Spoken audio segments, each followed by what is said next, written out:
परेशान है। वहीं इस बीच एक अच्छी खबर आई है। आज से कोवैक्सीन के तीसरे फेज का ट्रायल शुरू हो गया है।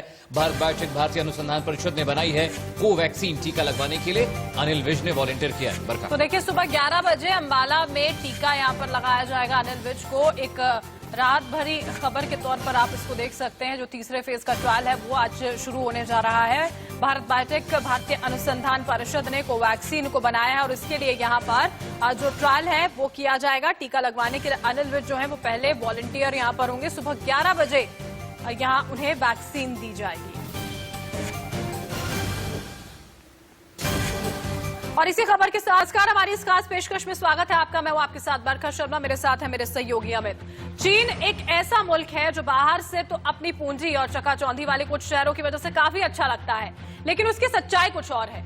ऐसा देश जो अपनी पूंजी की ताकत से छोटे देश को पहले पैसों का लालच देता है और उसके बाद छोटे देशों की जमीन पर कब्जा करता है। चीन की सच्चाई से तो सभी वाकिफ हैं, लेकिन अगले आधे घंटे में आपको दिखाएंगे चीन का वो घिनौना सच जिसे देखने के बाद आपकी रूह कांप जाएगी।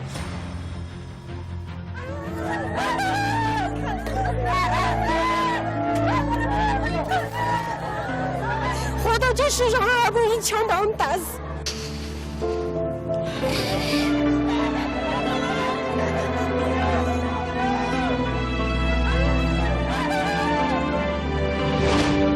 इस मुल्क में माफी और दया की नो एंट्री है।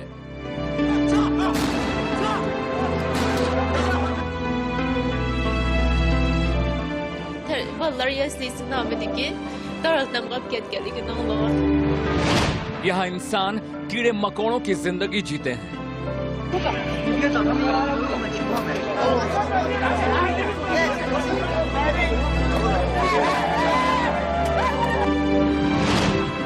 यहाँ अपने धर्म का पालन करना महापाप है।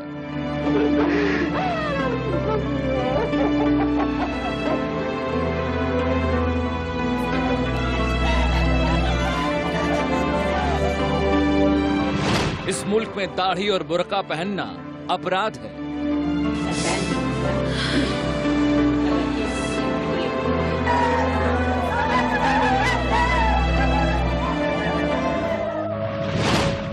हर रोज होती हैं महिलाएं यहां हवस का शिकार।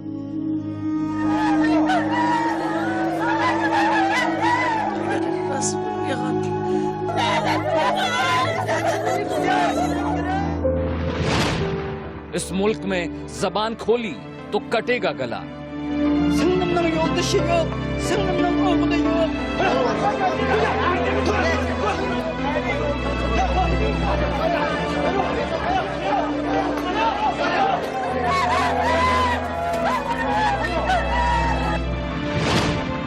ये चीन का नरक लोक है। चीन के राष्ट्रपति वैसे तो अपनी शराफत का ढिंढोरा पूरी दुनिया में पीटते हैं, अपनी पूंजी और अर्थव्यवस्था की ताकत का रौब दिखाते हैं, लेकिन अपने देश के अंदर झांक कर नहीं देखते। ये बात जग जाहिर है कि चाइना में आजादी केवल नाम की है। शी जिनपिंग के इशारों पर सारा एक्शन होता है। उनकी पार्टी का पूरे देश में एकाधिकार है और इस बेतहाशा ताकत के नशे में चूर शी जिनपिंग चीन के लोगों पर अत्याचार करते हैं। और ये दावा हम यूं ही नहीं कर रहे। सोशल साइट्स पर तमाम ऐसे वीडियोज और तस्वीरें हैं जिससे ये साफ हो जाता है कि चीन में मुसलमानों की जिंदगी बद से भी बदतर हालात में है।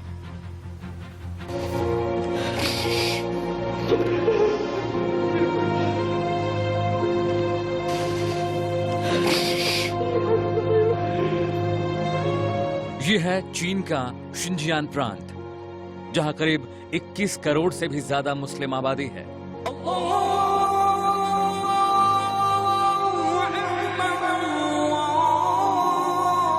चीन के मुसलमान 3 समुदायों से जुड़े हैं। हुई समुदाय से जुड़े मुसलमानों की तादाद 98 लाख है। वीगर समुदाय से जुड़े मुसलमानों की तादाद 84 लाख है और कैजेक समुदाय से जुड़े मुसलमानों की तादाद 35 लाख है। शिनजियांग चीन का उत्तरी पश्चिम इलाका है जो अफगानिस्तान में पीओके यानी पाक अधिकृत कश्मीर से सटा हुआ है। शिनजियांग की कहानी तस्वीरों में दिख रहे इन अनगिनत लोगों की है जिन्हें चीन की तानाशाह सरकार ने अपने प्रोपेगेंडा का शिकार बनाया। इससे पहले कि हम आपको यहाँ के लोगों की तकलीफों से वाकिफ कराएं, ये जान लीजिए कि क्यों हम चीन के शिनजियांग प्रोविंस को नरक लोक कह रहे हैं। शिनजियांग में रहने वाले मुसलमानों को लंबी दाढ़ी रखने की मनाही है। वो कुरान अपने साथ नहीं रख सकते, ना ही पढ़ सकते हैं। बुर्का पहनने पर महिलाओं को हर सुविधा से महरूम कर दिया जाता है। जबरन वीगर पुरुष और महिलाओं की नसबंदी कर दी जाती है। वीगर महिलाओं की शादी जबरन चीनी मूल के लोगों से कराई जाती है। धर्म परिवर्तन करने के लिए दबाव बनाया जाता है। चीनी सरकार वीगर मुस्लिम महिलाओं को अनजान पुरुषों के साथ रहने के लिए भी कहती है। इस चेहरे को देखिए, कितना खौफ, कितनी तकलीफ और कितनी बेबसी है इसमें। ये दर्द आपको शिनजियांग में रहने वाले हर मुस्लिम बाशिंदे के चेहरे पर दिखाई देगा। गुलबहार 58 साल की हैं, पहले अपना पति खोया, फिर बेटा और अब बहू भी घर पर नहीं है। 3 छोटे छोटे बच्चे हैं, उनका अब बस गुलबहार ही सहारा है। सेना के लोगों ने मेरे बेटे की हत्या कर दी। मेरे पति को पता नहीं कहाँ ले गए। कुछ दिन पहले सेना के लोगों ने मेरी बहू की जबरदस्ती नसबंदी कर दी। अब उसका भी कोई पता नहीं चल पा रहा। सुना आपने, गुलबहार को पता ही नहीं कि उनके परिवार के साथ सेना ने ऐसा सलूक क्यों किया। अब अकेले हैं और सामने है पहाड़ जैसी जिंदगी। शिनजियांग की सुबह और शाम गोलियों की आवाजों और मासूम लोगों की चीखों से होती है। चीनी सरकार हुक्म न मानने वालों को या तो मौत के घाट उतार देती है या फिर उन्हें चीन के अलग अलग इलाकों में बनी खुफिया जेलों में बंद कर दिया जाता है। मैंने सुना है कि उन्हें अनाथालय में रखा गया है। मेरा देवर, मेरा बेटा, मेरा भतीजा गायब है। चीनी सरकार हमारे बच्चों से हमें अलग कर रही है। ये अब्बास हैं। 2 साल पहले अचानक इनकी बीवी और बच्चे घर से गायब हो गए। अब्बास मोबाइल पर जिस बच्चे की तस्वीर दिखा रहे हैं वो उनके बेटे ओली की है। गायब होने के करीब 2 साल बाद उन्होंने सोशल मीडिया पर अपने बेटे का एक वीडियो देखा। बेटा अब विगन भाषा के बजाय चीनी बोल रहा था।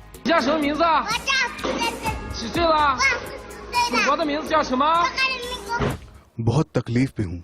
बेटे का पता तो चल गया, लेकिन बीवी के बारे में अभी तक कोई खबर नहीं है। सेना कहती है वो सुरक्षित हैं और एक दिन घर लौट आएंगे। ये पहला मामला नहीं, शिनजियांग में आपको ऐसे हजारों केसेस मिल जाएंगे जहां बिगर मुसलमानों के साथ जानवरों जैसा बर्ताव किया जाता है। वो धर्म कोई भी माने, धर्म मानने में इंसान आजाद होता है। जबरदस्ती किसी से कोई धर्म नहीं मनवाया जा सकता, ना उसको धर्म की लाइन पर लाया जा सकता है। इसलिए मेरा मानना ये है कि जितनी भी हुकूक, इंसानी हुकूक की तंजीमें हैं, उनको उठ खड़े होना चाहिए। अक़वाम मुत्तहिदा को इसके खिलाफ एक्शन लेना चाहिए। और हमारे मुल्क से भी मैं दरख्वास्त करता हूँ कि हमारे मुल्क के प्राइम मिनिस्टर जहाँ तक उनकी सोर्सेज हैं, जहाँ तक वो अपनी बात को पहुँचा सकते हैं, उन एगोर मुसलमानों के लिए अपनी आवाज़ को बुलंद करें। चीनी सरकार ने सैकड़ों की तादाद में ऐसे स्कूल और जेलें बनाई हैं जहां बिगर मुसलमानों को जबरदस्ती कैद करके रखा जाता है। आगे आपको बताएंगे कि कैसे जिनपिंग की सेना सरकार का विरोध करने वालों को देती है 3rd डिग्री टॉर्चर। और कहां है चीन की वो खुफिया जेल जहां लोगों को मरने के लिए फेंक दिया जाता है। अमित सिंह के साथ ब्यूरो रिपोर्ट, इंडिया न्यूज। तो देखा आपने कि कैसे चीन में कई ऐसे डिटेंशन सेंटर्स खोले गए हैं जहां मुस्लिम समुदाय के लोगों पर हर तरह का जुल्म ढाया जाता है, लेकिन चीन की सरकार इस बात को मानने के लिए तैयार नहीं है। चीन में प्रेस से लेकर ह्यूमन राइट एसोसिएशन और एक्टिविस्ट ग्रुप तक को बोलने का अधिकार नहीं है। यही वजह है कि दुनिया के सामने कभी चीन का ये घिनौना सच खुलकर सामने नहीं आया। लेकिन अब हालात बदल रहे हैं। मुसलमान संगठनों ने सरकार के खिलाफ बोलना शुरू कर दिया है और कम्युनिस्ट पार्टी के अंदर भी जिनपिंग के विरोध के स्वर लगातार उठ रहे हैं।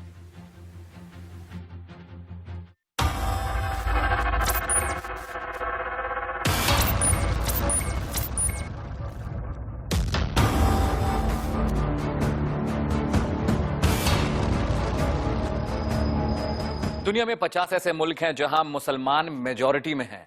इसके बाद भी वीगन मुसलमानों के साथ हो रही बदसलूकी पर कोई बात करने को तैयार नहीं है। आखिर इसकी वजह क्या है? आपकी टीवी स्क्रीन पर दिख रही तस्वीरें एक खुफिया ड्रोन से ली गई हैं जो चीन के डिटेंशन सेंटर का सच बताती हैं। जिनपिंग कहते हैं चीन में वीगर मुसलमानों के साथ किसी भी तरह का बुरा बर्ताव नहीं किया जा रहा है। चीनी सरकार पर लगाए जा रहे सभी आरोप झूठे हैं। हमारे सेंटर्स में लोगों को बेहतर जिंदगी जीने का सलीका सिखाया जाता है। जिनपिंग ने कह दिया और दुनिया ने मान लिया। ड्रोन से ली गई इन खुफिया तस्वीरों में साफ देखा जा सकता है कि लोगों की आंखों पर पट्टियां बंधी है। भेड़ बकरियों की तरह उन्हें कहीं ले जाया जा रहा है जिनपिंग कितना सच और कितना झूठ बोल रहे हैं, इसे समझने के लिए उन लोगों की आप बीती सुन लीजिए जिन्होंने जैसे तैसे इस डिटेंशन सेंटर से खुद को बचाया। जेल में मुझे रोजाना बिजली के झटके लगाए जाते थे। मैंने उनसे कई बार कहा कि मुझे जान से मार दो, रोज टॉर्चर मत करो। मेरे कई साथियों को इतना मारा गया कि उन्होंने दम तोड़ दिया। री एजुकेशन में लोगों को खूब टॉर्चर किया जाता है। तस्वीरों में दिख रहे इन संस्थानों को चीन री एजुकेशन सेंटर कहता है, जहां ज्यादातर लोगों की उम्र 25 से 40 साल के बीच है। आखिर चीन इन्हें कौन सी पढ़ाई दोबारा पढ़ा रहा है? कुछ सेकंड पहले आपने मिहिल गुल की बातों में इस बात का जिक्र सुना होगा कि री एजुकेशन सेंटर्स में लोगों को खूब टॉर्चर किया जाता है, हाथी के दांत दिखाने के और खाने के और।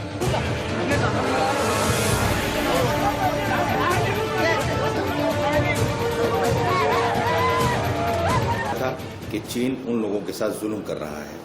आज भी कुछ इंसानी हुकूक की तंजीमें उन मुसलमानों के साथ मिलकर उनसे बात कर लोगों के सामने सोशल मीडिया पर ये बातें ला रही हैं कि वो लोग खुद अपनी ज़बानी कहते हैं कि हमारे ऊपर जुल्म हो रहा है और बहुत ज़्यादा जुल्म हो रहा है। चीन अपनी इस हरकत से बाज आ जाए, मुसलमानों पर बल्कि इंसानों पर जुल्म करना छोड़ दे। धर्म अपनी जगह है, पहले आदमी इंसान होता है। चीन के शिनजियांग में सैटेलाइट से ली गई इन तस्वीरों को देखिए। जब 12 जुलाई 2015 को एक सैटेलाइट पश्चिमी चीन के रेगिस्तान वाले इलाके से गुजरा तो वहां पर किसी भी तरह का कंस्ट्रक्शन नहीं हुआ था। लेकिन ठीक उसी इलाके में जब 2018 में सैटेलाइट दोबारा गुजरा तो वहां 2 किलोमीटर की एक बड़ी बाउंड्री थी जहां ढेर सारे मकान बने हुए थे। ये तस्वीरें जिनपिंग के झूठ को साफ साफ उजागर करती हैं। कटीले तारों से घिरी इन इमारतों का सच कोई नहीं जानता। न तो यहाँ किसी को दाखिल होने की परमिशन है और न ही यहाँ कोई तस्वीरें खींच सकता है। चीन के सरकारी न्यूज चैनल इन री एजुकेशन सेंटर्स का खूब महिमा मंडन करते हैं, लेकिन अब यहाँ का सच किसी से नहीं छिपा। सबसे हैरान करने वाली बात यह है कि ये सब कुछ पाकिस्तान से सटे इलाके में हो रहा है और पाकिस्तान के प्रधानमंत्री इमरान खान ये सब कुछ चुपचाप देख और सुन रहे हैं। उनकी आंखों के सामने मुसलमानों के साथ जमकर बदसलूकी हो रही है, लेकिन वो चुप हैं। आगे आपको बताएंगे कि मुसलमानों के साथ हो रही दरिंदगी पर आखिर क्यों चुप हैं पाकिस्तान के प्रधानमंत्री इमरान खान। अमित सिंह के साथ ब्यूरो रिपोर्ट, इंडिया न्यूज। चीन का गुलाम बन चुका पाकिस्तान खुद को इस्लामिक राष्ट्र बताता है, लेकिन जब पाकिस्तान से सटे इलाकों में मुसलमानों पर जुल्म होता है तो वो चुप्पी साध लेता है। आखिर ऐसी क्या मजबूरी है जो पाकिस्तान को चीन के खिलाफ मुंह खोलने से रोकती है? इस रिपोर्ट से समझिए।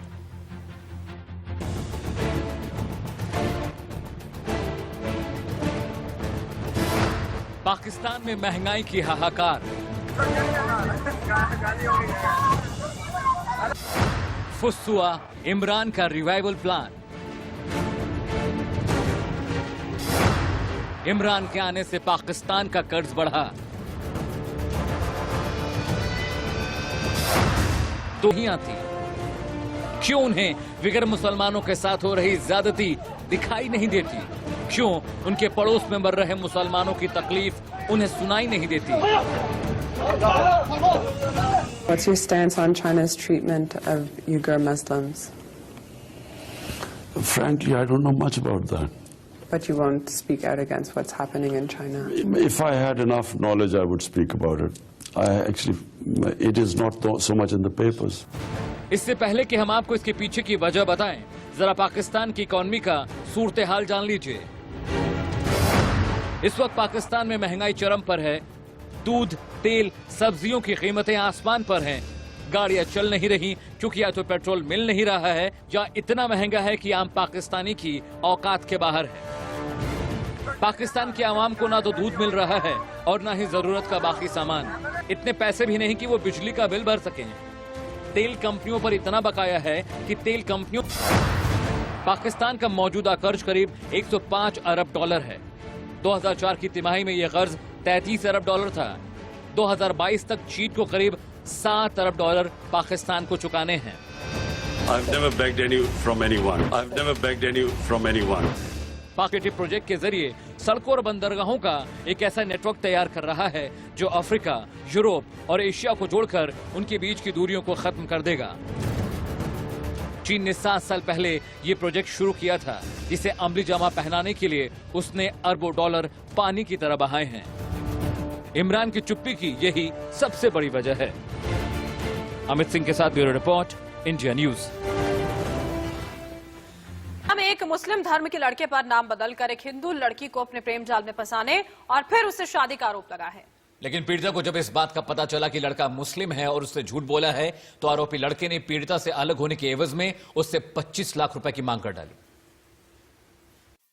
वाली तस्वीरें हैं, ये रिश्ते में विश्वासघात करने की तस्वीरें हैं, ये शादी को बदनाम करने की तस्वीरें हैं, ये लव जिहाद की साजिश की तस्वीरें हैं। यूपी के नोएडा के सेक्टर 15A में लव जिहाद का हैरान करने वाला मामला सामने आया है, जहां एक मुस्लिम लड़के ने हिंदू बनकर हिंदू लड़की से शादी रचाई, लेकिन जब असलियत सामने आई तो पैरों तले जमीन खिसक गई, क्योंकि खुद को साहिल सिंह बताने वाला साहिल खान निकला। साहिल खान की इस असलियत से लड़की अनजान थी, क्योंकि साहिल खान लव जिहाद की साजिश इतनी गहरी रच चुका था कि उसने साहिल सिंह के नाम से अपने नकली कागज तक बना रखे थे। लेकिन सच्चाई ज्यादा दिनों तक छिपी नहीं, और जब सच सामने आया तो लव जिहाद की साजिश भी सामने आ गई, क्योंकि पहचान उजागर होते ही साहिल खान ने लड़की को छोड़ने के एवज में 25 लाख रुपए की मांग रख दी। देखिए, आज से 2 दिन पहले एक एप्लीकेशन SHO सेक्टर 20 को दी गई थी, जिसमें ये आरोप लगाया गया था कि एक दिल्ली का युवक है और वो जिम ट्रेनर है। उसने नोएडा की एक युवती को, जो वहाँ पे जिम करने जाती थी, उनसे एक अवैधानिक तरीके से शादी किया है। और उसमें जो फैक्ट्स उसने उस समय उनको बताया युवती को, वो सारे फैक्ट्स गलत थे। और ये एप्लीकेशन हम लोगों ने देखा, उसमें जो डॉक्यूमेंट्स लगाए गए थे वो प्रथम दृष्टया गलत प्रतीत हो रहे थे। लेकिन जैसे ही ये मामला पुलिस के पास पहुंचा, साहिल खान घर से भाग गया। अब पुलिस साहिल खान की तलाश कर रही है।